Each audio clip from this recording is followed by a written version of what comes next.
दोस्तों, बेंगलोर में जॉब करने वाले अतुल सुभाष के केस ने पूरी कंट्री को हिला के रख दिया है। शायद ही इससे पहले किसी और केस पे लोगों ने इतना ज्यादा अपना गुस्सा दिखाया होगा। पूरी सोशल मीडिया पे इस केस पे लोगों ने अपने ओपिनियंस और इमोशन जाहिर किए हैं। सुसाइड करने से पहले अतुल सुभाष ने अपने सुसाइड नोट में जो लिखा, उसे सुनकर आपका, हम सबका दिल कांप उठेगा। अतुल सुभाष की वाइफ और वाइफ की फैमिली के बारे में सुनकर आप लोग अंदाजा नहीं लगा सकते कि कोई इंसान इतना कैसे गिर सकता है। हम बात करेंगे आज इस लेटर के बारे में जो अतुल सुभाष ने अपने बेटे के लिए लिखा था। एक बात जरूर कहना चाहूंगी कि काश अतुल सुभाष की इस कंडीशन के बारे में हमें पहले पता होता तो शायद ही हम अतुल को इस दुनिया से जाने से रोक पाते, शायद हम अतुल को उनके बेटे से मिलवाने की कोशिश कर पाते, पर अब कोई फायदा नहीं है। खैर, तो चलिए बात करते हैं अतुल सुभाष के साथ क्या हुआ, किसने किया और कैसे हुआ। आपको बता दें कि अतुल सुभाष बिहार के रहने वाले थे और फिलहाल वो बेंगलोर में as an AI engineer job कर रहे थे। उनकी शादी 2019 में निकिता सिंघानिया से हुई। ये दोनों एक मैट्रिमोनियल साइट पर मिले थे, फिर वहीं से इनकी बातचीत शुरू हुई। फिर शादी के चलते 2020 में उन्होंने एक बेटे को जन्म दिया।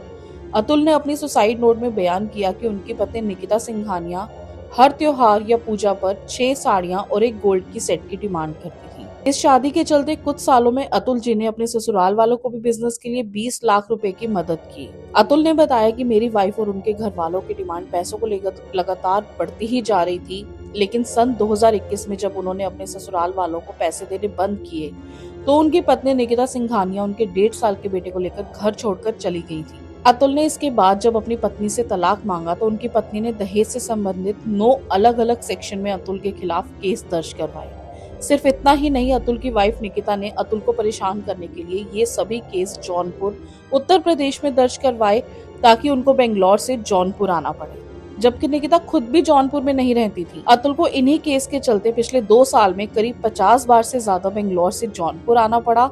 पहले उनकी पत्नी निकिता ने अतुल से उनके बच्चे के लिए 40,000 रुपए मेंटेनेंस डिमांड की और फिर अपने लिए 1 करोड़ रुपए हर्जाना मांगा। जब अतुल अपने बच्चे के लिए 40,000 देने को रेडी हो गए, तभी उनकी पत्नी निकिता ने अपने हर्जाने की रकम को 1 करोड़ से 3 करोड़ बढ़ा दिया। अतुल ने इस बात की शिकायत जज साहब से भी की, लेकिन जज ने उल्टा अतुल से ही कहा कि तुम्हारे पास इतने पैसे होंगे तभी तो तुम्हारी पत्नी मांग रही है। पर अब जो आपको मैं बताने जा रही हूँ, इसको सुनकर सभी के होश उड़ जाएंगे।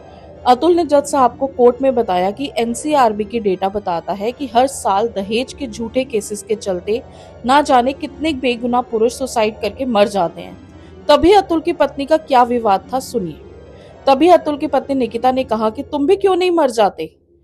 अब आप सोच सकते हैं कि अपनी ही पत्नी के ये अल्फाज सुनकर अतुल सुभाष के दिल पर क्या बीती होगी। पर इतना ही नहीं, अभी कहानी बाकी है। जब अतुल सुभाष अपनी आखिरी सुनवाई पर जौनपुर गए तब उनकी सास यानी कि निकिता सिंघानिया की मां ने अतुल से कहा कि अरे, तुम अभी तक सुसाइड नहीं किए, मुझे लगा आज तुम्हारी सुसाइड की खबर आएगी। अब इस वाक्य पर अतुल सुभाष का जवाब था कि अगर मैं सुसाइड करके मर जाता तो तुम्हारी पार्टी कैसे चलेगी। इस पर अतुल की सास ने कहा, वो तो फिर भी चलेगी, तुम मर गए तो तुम्हारी प्रॉपर्टी तुम्हारी बीवी निकिता के नाम हो जाएगी। तुम्हारे माँ बाप के मरने के बाद उनकी प्रॉपर्टी भी तुम्हारी बीवी निकिता के ही नाम होगी। पूरी जिंदगी तुम्हारा खानदान कोर्ट के ही चक्कर काटेगा। अभी आगे सुनिएगा। अतुल ने जज पर भी इल्जाम लगाया कि जज साहब ने मुझसे 5 लाख की डिमांड करी और जब मैंने उन्हें देने से मना कर दिया तो उन्होंने मेरी सुनवाई तक नहीं की। अतुल की वाइफ के इसी टॉर्चर, पुलिस वालों की मिलीभगत और जज के करप्शन के चलते अतुल सुभाष ने 9 दिसंबर 2024 को अपनी जान लेने से पहले अतुल जी ने 40 पन्नों का एक नोट लिखा और 1 से 1.5 घंटे का वीडियो भी रिकॉर्ड किया जिसमें इन्होंने अपने आप बीती बताई। अतुल जी इस सिस्टम से इतने नाराज थे, उन्होंने अपने नोट में ये तक लिख डाला कि मेरी अस्थियों को तब तक ना बहाया जाए जब तक मुझे इंसाफ नहीं मिल जाता, और अगर मुझे इंसाफ ना मिल सके तो मेरी अस्थियों को कोर्ट के बाहर किसी गटर में बहा दिया जाए।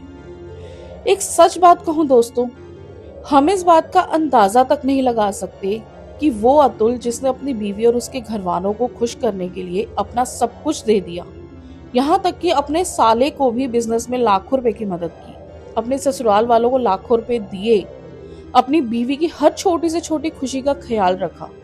उस शरीफ इंसान को इस हद तक परेशान कर दिया गया कि उसने अपनी जान ही दे दी। जरूरी नहीं कई बार फिजिकल टॉर्चर ही दिखे लोगों को, मेंटल हरासमेंट, मेंटल टॉर्चर भी बहुत बड़ा छाप छोड़ जाता है इंसान की जिंदगी में। अतुल सुभाष को 2 साल से अपने बच्चे तक से नहीं मिलने दिया गया। अतुल के माँ बाप पर भी झूठे केस लगाए गए, और वो भी तब जब एक इंसान ने अपनी बीवी के लिए हर एक मुमकिन चीज की हो। एक औरत होने के नाते मैं आपसे यही कहना चाहती हूँ, इस देश में औरतों के हक के लिए बहुत से कानून बने हैं। उसका एक अपना इतिहास है, और कहीं ना कहीं उसकी जरूरत भी थी। लेकिन इन्हीं कानूनों का फायदा उठा के कुछ महिलाएं सीधे सीधे मर्द को फंसा देती हैं, उन्हें अपनी जान देने के लिए मजबूर तक कर देती हैं। उन महिलाओं का क्या? तो आखिर में एक सवाल मेरे दिल में बार बार उठ रहा है कि कुछ औरतें ये साबित तक नहीं कर पाती कि सच में उनके पति ने उनसे दहेज की मांग की थी या नहीं। तो क्या उन मामलों में औरतों को सजा होती है? ऐसे मामलों में ऐसा कोई कानून क्यों नहीं है जो ये तय कर सके कि बच्चों की मेंटेनेंस के लिए या अपने हर्जाने के लिए औरतों को कितना पैसा मिलना चाहिए, या औरतें कितना पैसा मांग सकती हैं अपने हक के लिए? और अतुल के केस में ये कैसे डिसाइड हो गया कि निकिता को अपने 2 साल के बच्चे की परवरिश के लिए 40,000 रुपए महीना देना चाहिए? और ये किसने डिसाइड किया कि निकिता के तलाक के बदले 1 करोड़ की जगह सीधा 3 करोड़ मांगे? ये तो साफ साफ दहेज के कानून की आड़ में सरासर आदमियों के साथ लूटपाट है। आखिर क्या रीजन है बच्चों को ज्वाइंट कस्टडी नहीं दी जाती? क्यों बाप को तरसाया जाता है हर बार? वो बेचारे अपने बच्चों का मुंह तक नहीं देख पाते। देखिए, मैं ये बिल्कुल नहीं कहती कि हर औरत गलत है, पर साल में जितने भी केसेस होते हैं उसमें से कम 15% आदमी के साथ गलत होता है, जिसमें औरतें उनको झूठे केस में फंसाती हैं। खासकर शहरी इलाकों में कुछ औरतें इस कानून को अपना हथियार बनाकर मासूम मर्दों को फंसाती हैं, उन्हें ब्लैकमेल करती हैं, उनसे पैसा ऐंठती हैं, यहाँ तक कि उनके माँ बाप को झूठे केसेस में जेल भिजवा देती हैं। इन केसों में आदमियों को पता ही नहीं होता कि करना क्या है आखिर। क्यों मर्दों के लिए कोई ऐसा कानून अभी तक लागू नहीं हुआ है? आज तो हम सिर्फ एक अतुल सुभाष की बात कर रहे हैं, लेकिन क्या आपको पता है हर साल अखबार में कई मर्दों के मामले सामने आते हैं, लेकिन किसी को हवा तक नहीं लगती। मोरल ऑफ द सोसाइटी, मैं आप सबसे ये पूछना चाहती हूँ कि अगर पेडियाट्रिक सोसाइटी में मर्दों ने सालों तक औरतों पे जुल्म किए हैं, तो उन जुल्मों से बचने के लिए औरतों के लिए कुछ कानून बनाए गए हैं। लेकिन इसका मतलब ये नहीं है कि उसका उल्टा नहीं हो सकता। आदमी भी विक्टिम हो सकता है। मतलब बुराई आदमी या औरत, ऊंची जाति या नीची जाति में नहीं है। बुराई उस इंसान में है जो इस हक का नाजायज फायदा उठाते हैं। तो जरूरत हमें इस बात की है, औरत के साथ साथ मर्दों को भी उनके हक की प्रोटेक्शन दी जाए, जिससे आज के बाद अतुल सुभाष जैसे लोगों को मजबूरी में इस दुनिया को छोड़कर ना जाना पड़े। बाकी आप लोगों की इस मामले में क्या राय है, मुझे नीचे कमेंट सेक्शन में जरूर बताइएगा, और इस वीडियो को ज्यादा से ज्यादा शेयर करिएगा। हम मिलते हैं अगले वीडियो में एक नई सच्ची कहानी के साथ। तब तक के लिए जय हिंद, जय भारत।